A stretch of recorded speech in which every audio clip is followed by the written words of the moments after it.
So California could allow mass evictions to begin during the worst COVID surge yet. And this is what I wanted to focus on.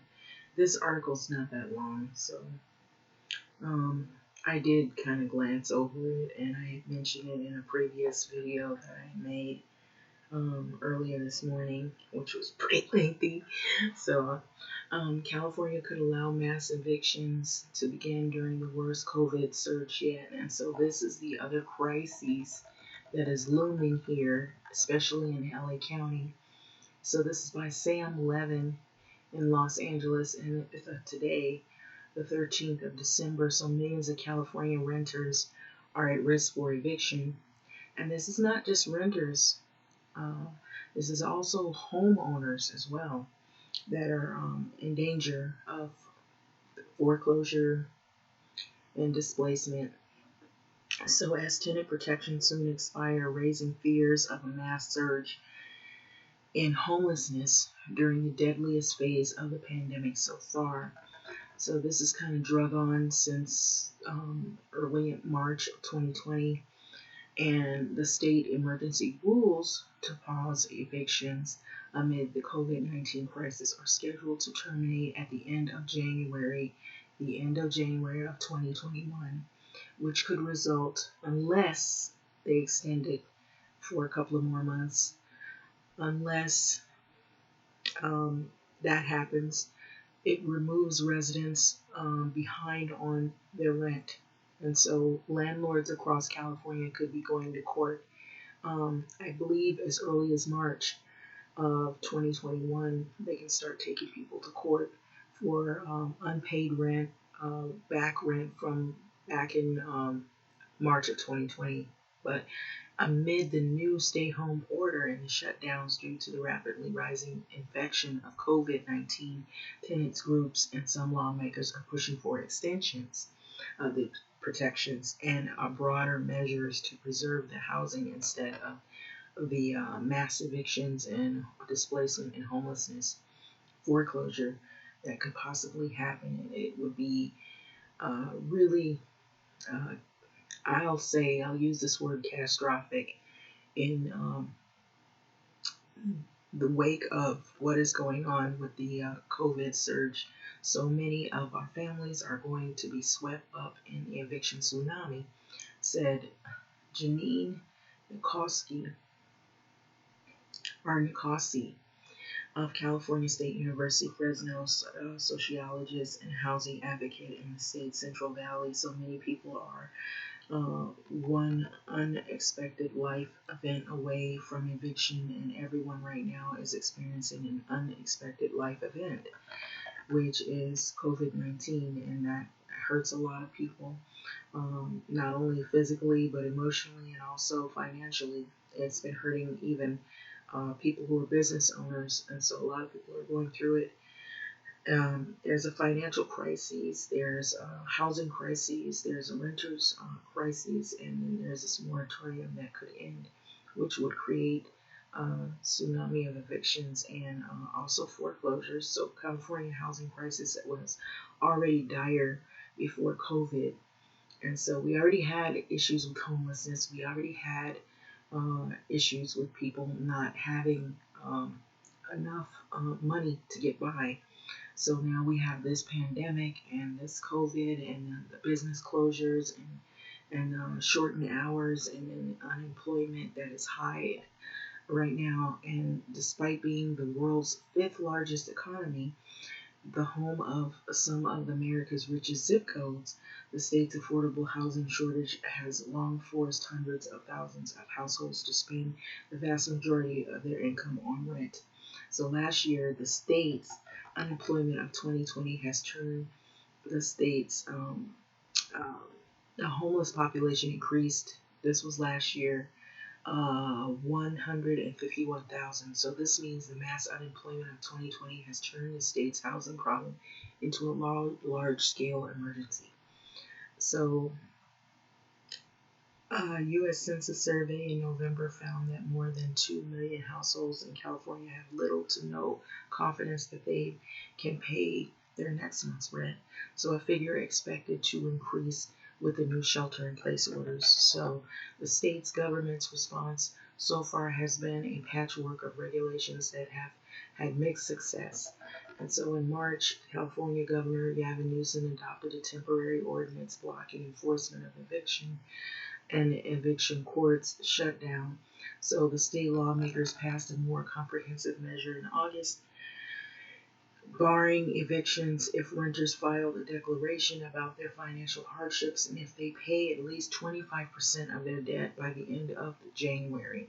So some local governments passed stronger rules, giving tenants more time to pay owed rent. So many people are one unexpected life event away from an eviction, and everyone right now is experiencing unexpected life events. And so this Janine Nakasi. So now legislators going on, it says, has just 6 weeks left to extend protections, escalating anxieties for families while the state continues to record more than 25,000 new COVID cases a day. So people are losing their jobs again, and they're getting sick and dying, and they can't pay their rent. Latasha Williams, 35 years old, living in Inglewood, who has worked for the Alliance of Californians in Community Empowerment, ACCE, a housing rights group, basically is reiterating some of the things that she has witnessed or seen people come with. I've seen that too, so I have to agree with her. I've seen a lot of people who are struggling. So the Assembly member, David Chu, has proposed a bill to extend the current state protections through December 2021. But the legislature won't convene the discussion until next year, so they won't go back until next year to reconvene to see if they can actually extend it. So failure to pass the bill would have widespread fatal consequences, he said, citing the recent study, the University of California, LA, which is UCLA researchers who reviewed data in 27 states that lifted eviction moratoriums. So the removal of protections the authors found was linked to 433,700 additional COVID cases and 10,700 additional fatalities as well. So crime goes up, despair, fear, which is already here, and it goes up even more. And then you have a lot of other issues that begin to take place. Random theft, violence. So a disturbing illustration of a common rally cry of activists this year that eviction is death. So it isn't theoretical. So those are real lives that should have been saved, and we can't allow that to be California's fate. So Chu said, adding that California tenants will owe an estimated $1.7 billion in rent by the end of the year. So if no protections are adopted, the resulting illness and deaths will spread far beyond people removed from their homes, with families forced to crowd together, homeless shelters facing greater demands. Catherine Lifhet, UCLA postdoctoral researcher, co-author of the study, allowing evictions to proceed increase the risk of COVID for everyone in the community. So for the most at-risk families in California, evictions also mean losing access to homes where the children are doing remote learning while school buildings are shuttered, said Kasi. So an advisor with Faith in the Valley, a community group. Before COVID, she worked in the homeless families or with homeless families in the Central Valley who would spend time in the library or McDonald's during the day so they could have shelter and internet access. And so now they have nothing, she said. So for many of our homes are also our hospitals, and that's how people are trying to get by and survive. So we are taking care of our elderly loved ones. So Central Valley has the highest rates of eviction in the state, with more than 12,000 formal eviction cases last year, according to Kasi, whose research found that more than 84,000 residents are now vulnerable to eviction. So nearly 500,000 households are in danger of eviction in LA County, which is true. So according to UCLA research in Silicon Valley, one report estimated 43,000 could lose their homes. So it says, we live in fear. Even with the protections in place, landlords have already exploited loopholes.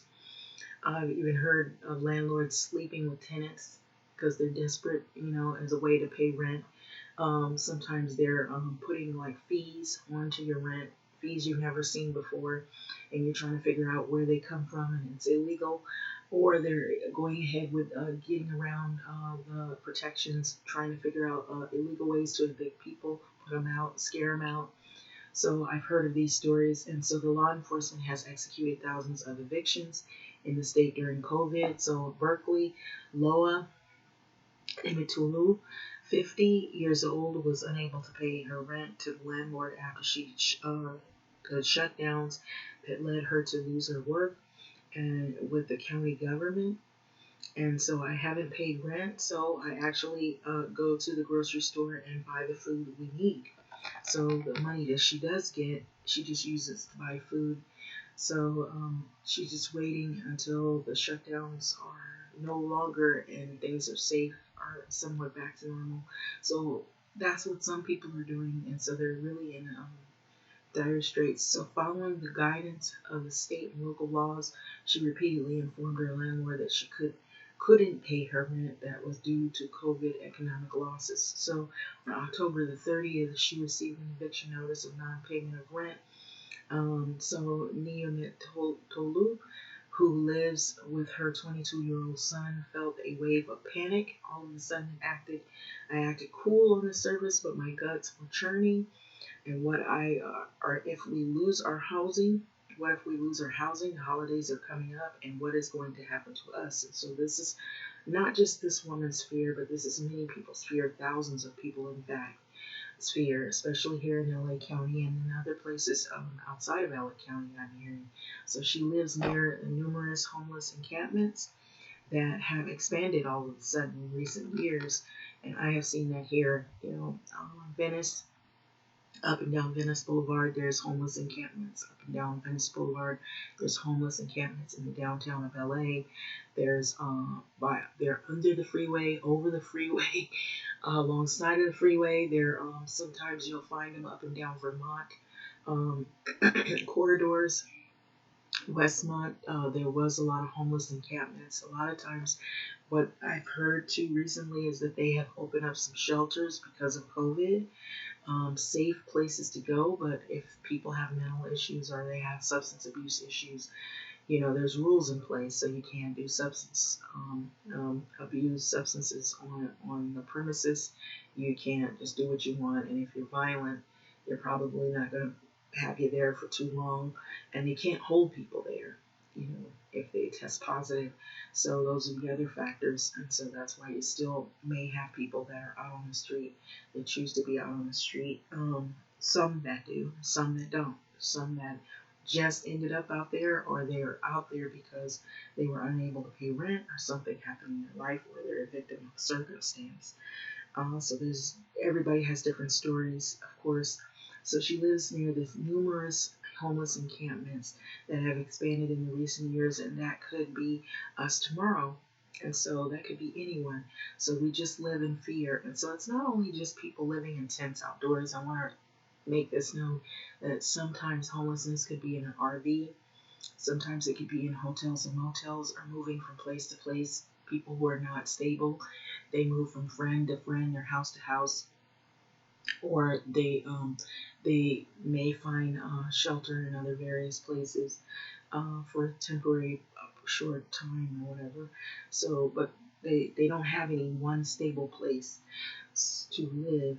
So Neomit Tolu sought advice from the SMC Tenants Council, a group of tenants that organized at the start of the pandemic to negotiate with their shared landlord, Sullivan Management Company. And so the firm had sent similar notices to tenants in Oakland as well. And so threatening people with more homelessness if they don't pay their rent now, because that doesn't make sense. So Emily Stone, 30 years old, SMC's tenant in Oakland, who received one of the notices after she stopped paying her rent due to losing work and a theater actor, which we heard what happened. A lot of theaters and Broadway shows and places like that are closed. So we're just trying to stay afloat. So SMC said in an email that it had since rescinded notices and had no plans of terminating tenancies. So they're trying to make do with what they can, and they're trying to give people the benefit of the doubt of what's going on amid the surge. So the notices were sent in an effort to seek either payment or rent confirmation of the COVID-19 related hardship, SMC said. So adding that it would negotiate directly with any tenant who is experiencing hardship and find meaningful compromise. So Niametolu, however, said that she was still waiting for a confirmation of the rescission, um, and the tenant organizers said that they were still hoping to negotiate as a council. So Leah Simone Wisberg, a commissioner of Berkeley Rent Board, which mediates disputes, said property owners should not be sending eviction notices to tenants who have informed their landlords of their inability to pay rent. So here in Los Angeles County, there is a tenant's bill of rights, and you can call 211. For those of that in that area, based on your zip code and your address where you live in your jurisdiction. It's either 311, 211. They will let you know what your tenants' rights are. So tenants do have rights. Um, and during this, CDC also sent out some information as well. So we're seeing large companies sending out mass letters to see where things fall, she added. So the Tenants Council and other groups across the state are pushing for policies that allow for meaningful rent forgiveness, recognizing that renters across the state will be unable to pay off the massive debts at the end of this crisis. So in addition to his state bill to extend legislation, Assembly Member Chu has proposed a second bill that would provide a broader rent relief through the mechanisms dependent on what aid comes from the federal government. So tenants who couldn't pay due to the COVID have their debts erased. And small property owners need mortgage forgiveness as well, said Simon Wadesburg. So you have to think of the property owners, because if they're small property owners, they're also struggling as well. So noting that the alternative is mass displacement and suffering, which is happening already now. To some people, it's already happened. They've been evicted. So canceled mortgages during the Great Depression, and they have canceled mortgages during the Great Depression, and we had a thriving economy. It is the government's responsibility to make sure society doesn't collapse, and so this is how the world is run. And if you have a whole lot of homelessness, a whole lot of despair, a whole lot of people on the street, and they're sick or they're vulnerable to these illnesses, and you're gonna have you're not gonna have a good you're not gonna have a good to any of it whatsoever.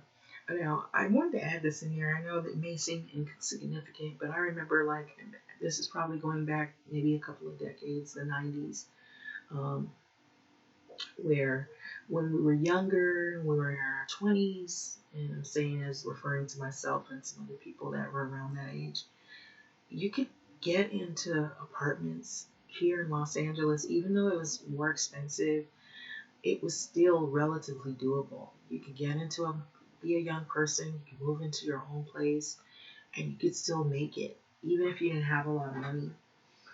But now things are so hard now. It's like it's mandatory to have a roommate or to live with relatives as a young person. And it's not a choice that young people would normally probably make had it been different. In my time, where in the 90s, when you're in your 20s, you could go ahead and rent like a one bedroom for like maybe 500 or 600. Now you can't even do that. Maybe less than that. You might find it. There used to be, you could have like a studio for 300 or 400 or whatever. You could make it. You could get you a little car or something, or you could just, take public transportation, however, and save money for a car. Now you can't do any of that without being worried about all of this debt, student loan debt, and you have all the other worries. And now we're here in this life where you have worry about sickness and pandemics and shutdowns, and if you get a little job, your job may not give you that many hours, and you're on unemployment, or you don't get unemployment because your unemployment hasn't come, or it's been, you know, somebody's been frauding the unemployment office, so your money is somewhere floating around out there. So there's so much uncertainty going on. So I just wanted to mention this because I think that people don't really know what to do, and the only thing they can do is just try to hunker down, like stay in the place that they are. That's the safest bet right now because it's expensive to move, because you have to have first and last, or you have to have money, a deposit to put down on home. And, not very many people have that kind of money. And if they do, now I heard that even the housing market's getting tighter, because, a lot of people, maybe in the past, they were able to get in a home and they weren't really, they were just really, really, really skating by on their mortgage. And somehow they were able to get into a house, but now, they're getting more aggressive lenders on who they let in homes, because of you have this high unemployment, and so you have these people in these homes and they're not able to pay their mortgage now because they probably were, like it says, one step away from being evicted or being foreclosed on. And so they don't want people that are in that predicament. They want somebody that has a stable income that's constantly flowing in. And right now, you're not hearing that many people in that situation. So having said that, I'm going to let this video come to an end. But this is the other, I feel like this is a financial pandemic as well, where financial crises and having to do with homelessness, and then joblessness, and less wages, and also businesses being closed down. And I know they're trying to keep the businesses from having a lot of people and then spreading the virus, but it is killing people's life financially as well. So there's a lot of death going on. So it's not just the fact that people are getting sick, but people are getting financially sick. So we have that problem, and so I guess that's why everybody's anticipating another stimulus. Um, we don't really know when they're going to be reconvening for the talks of that as well. It might be another package that they may come out with. There is a little ray of hope. There's some openness to it because of the surge and because of what's going on. So anyway, with having said that, I'm going to let this go. I feel like all these stories are developing even more, and we're seeing more, and it's so scary when you turn on the news. They're talking about we've crossed the threshold of 3,000 deaths a day. And so I guess I remember back when they were saying it was like close to 1,000, then it made it to 2,000, and now it's past 3,000 a day. So that just basically says how fast and how rapid this virus is spreading. And so it's spreading more and more. And so I think their fear is that we're in our second deadly wave, where uh, you have Christmas, Christmas Eve, Christmas. You have New Year's Eve, New Year's Day. Then you have Hanukkah. And then you have the New Year's parties, the family gatherings. I think that's what they're worried about. Kwanzaa, all the gatherings, all the different traditions that go along with these holidays is what the fear is. And no matter how you tell people to stay safe and social distance or do all these different things or have less people gathering, people are going to defy those things because they can't let go of the traditions for whatever their beliefs set, religion, or if it's just something they've always done, or they fear that they're not going to make it anyway, and this may be their last holiday with their loved ones.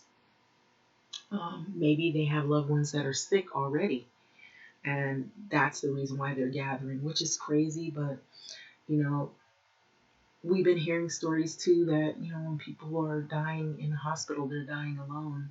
And so, and it seems backwards because you would think people wouldn't like go and visit somebody who's already vulnerable to dying, and they could possibly bring the disease to them and make it happen faster.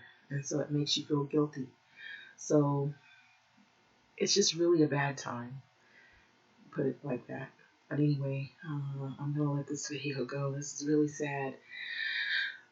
Like, comment, subscribe, and thanks for listening.